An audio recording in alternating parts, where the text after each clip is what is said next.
Okay, so today I'm gonna shoot. So, all right. So today I'm gonna show you how to roast a whole chicken on the Big Green Egg, and this is a buttermilk chicken. It's my very favorite whole chicken recipe, and it's super easy. So I'm gonna show you what to do.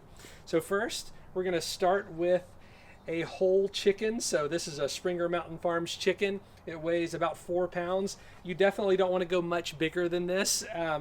3 to 4.5 pounds is just about right. And first thing we're gonna do is I'm gonna get a glove for my meat hand. What's the biggest chicken you've ever seen? 30 pounds. Wow. I feel like when they're over 5 pounds, they're just not all that good. They're just big. So, Fake. yeah. What did that chicken eat? Yeah. So here's what we're gonna do. So I've got my whole chicken here. I went ahead and took it out of the bag, and I removed the giblets.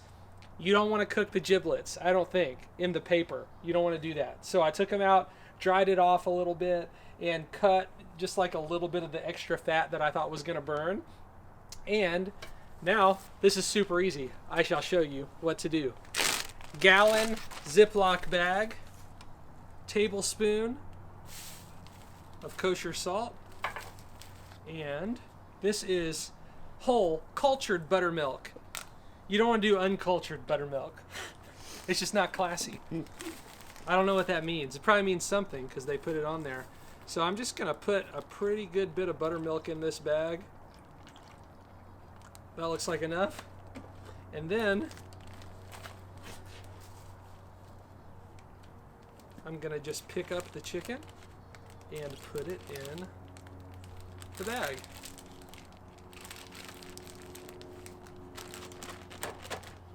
And this is how it's going to marinate. So we want it to marinate in here for a good few hours. You can let it go overnight, or you can do it in the morning before you leave for work or something, and know it's going to be ready to go when you throw it on later. So we'll let this thing marinate for a while, and we'll come back and cook it. For our buttermilk chicken, the chicken has marinated for a while, so now we're going to take it out. What's great here is there are no steps. You just put the chicken in the salt and buttermilk mixture, let it marinate, and you put it on the grill. The only other thing we're going to do is spatchcock it, which means removing the backbone, and I'll show you how I do that. It's really simple. Perfect. So I'm just going to set, make sure you can see it. Just going to set the chicken down here, and I'm going to grab the top part of the backbone. And you can use kitchen scissors are probably the best, but I have my boning knife here, so we'll use the boning knife. And I'm just going to grab the backbone and start making a cut right along the edge. And hopefully you got a sharp knife, can get in there and make it happen.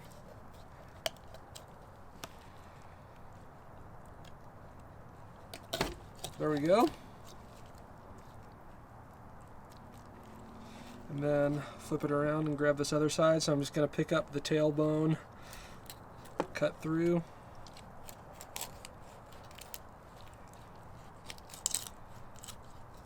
That's good sound. I know.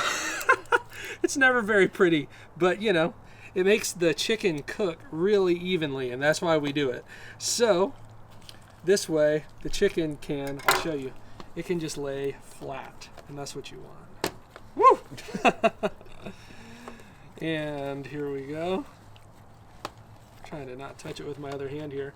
Cool, so it'll lay flat, and then I'm just gonna give it a press right there. You can cut out the wishbone and it'll lay flat like that, but I just did it the easy way and press down with my hand until you hear a snap and it lays super flat. So, Big Green Egg, plate setter is in. We're not adding any smoke to this one. This isn't a smoked chicken, it's a roasted chicken, because on the Big Green Egg you can grill, roast, smoke, or bake. And we're looking at for about 425 degrees on this one, and I'm just gonna go ahead and lift the lid and put it on. Here we go. Get it sitting really nice on here. Tuck the wings down a little bit so they're not sticking straight up. Make sure there's nothing over the direct heat. I'm going to slide it back just a little bit more. so it'll lay flat. And that looks perfect. So I'm going to close the lid, and we're going to try to make sure that we're staying right around 425 on this, and this should take no more than an hour. So we'll keep an eye on it, but that's it. It's pretty simple, and it's delicious. So we'll check on it in just a little bit. Okay, so we're about halfway through here, and I'm monitoring the internal, so the meat's 100 degrees, and we're going to get it right around 160 in the breast before we pull it off. But I want to see how it's looking, because sometimes if the color doesn't look exactly right or it looks a little uneven, you can just flip the bird around in the grill to get it the right way where it'll brown. Flip the bird? I did just say flip the bird. Well, you can turn the bird. So here we go. So it's starting to look really good, and what's interesting is it always starts to brown like in spots before it gets there all the way, but it looks like this side is browning a little bit more first. So I'm gonna come in here, I'm gonna remove my thermometer real quick, and I'm just gonna pick up the handles. I'm gonna go ahead here and just put my probe back into the breast, and I'm going under the skin with the probe so that we don't pierce it. We're just gonna wait until it comes up, so it should only be another 20 minutes or so and we'll be done. All right, so we're at exactly an hour and 5 minutes, and we've been sitting right around 425 the whole time, and the chicken is done and it looks amazing. So I'm gonna show it to you. So check out the amazing color on this.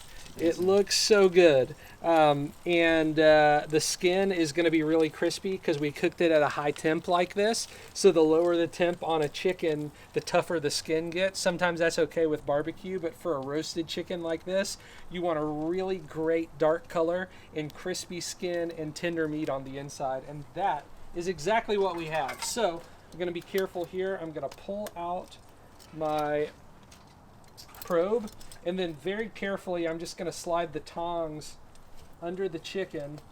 I don't want to pierce the skin with the tongs. I'm going to set it down here, and it's always a good idea to let your meat rest for 5 or 10 minutes or so. So we're going to let that happen, and then we're going to cut it open. We're going to cut it into pieces. I don't know what we're going to do. We're going to cut the chicken and then we're going to eat it. All right, so the buttermilk chicken is done. It looks amazing. We rested it for about 10 minutes, and now we're going to dive into it. So grab my chef's knife here, and I'm going to start right here in the center of the, what is that? I don't know. The middle? Right, yeah, it's the middle part. So I'm going to start right here. And just go straight down the middle. So, and just like that. So, if I want to keep breaking it down, which I do, I'm going to start right here. I'm going to pull up on the leg just a little bit. You got that? I got it, yeah. Cool. And then I'm going to just make a small cut because I want to just kind of barely make some little cuts here and start pulling the leg and thigh away from the breast. And there we go. And we pulled this thing off the big green egg right at about 160 degrees, and it keeps cooking through the breast and gets done. That way you make sure that you're not drying out the breast of the chicken. Do the same thing here. Separate the thigh and the leg from the breast. And now we've got chicken quarters, and we can keep going. So what's the breast temperature to cook this at? We're both dads, and that's a dad joke right there. A dad joke. Sorry. And then I'm just going to come in here and get the leg cut away from the thigh. It's perfect, just like that. Same thing here.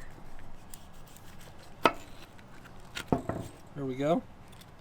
And then I also like to just cut, I can leave the wing on, but I like to cut the breast in half too. That way you got people over to eat with you. So slice right through the breast. Perfect. There's that. And there's that.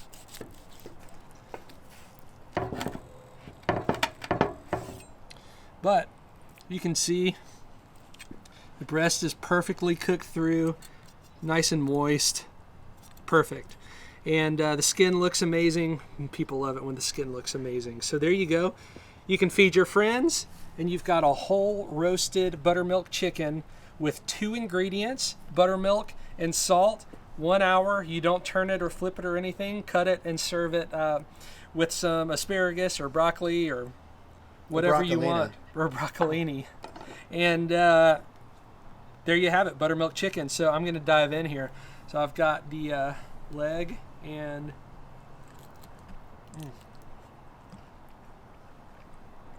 do you hear it crunching in my mouth? Mm-hmm.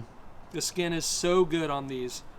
It's kind of crazy how 2 ingredients make such a good chicken, but this is like the staple at my house. This is the chicken that we love to make. So anyway, I hope you enjoy. Let me know if you have any questions.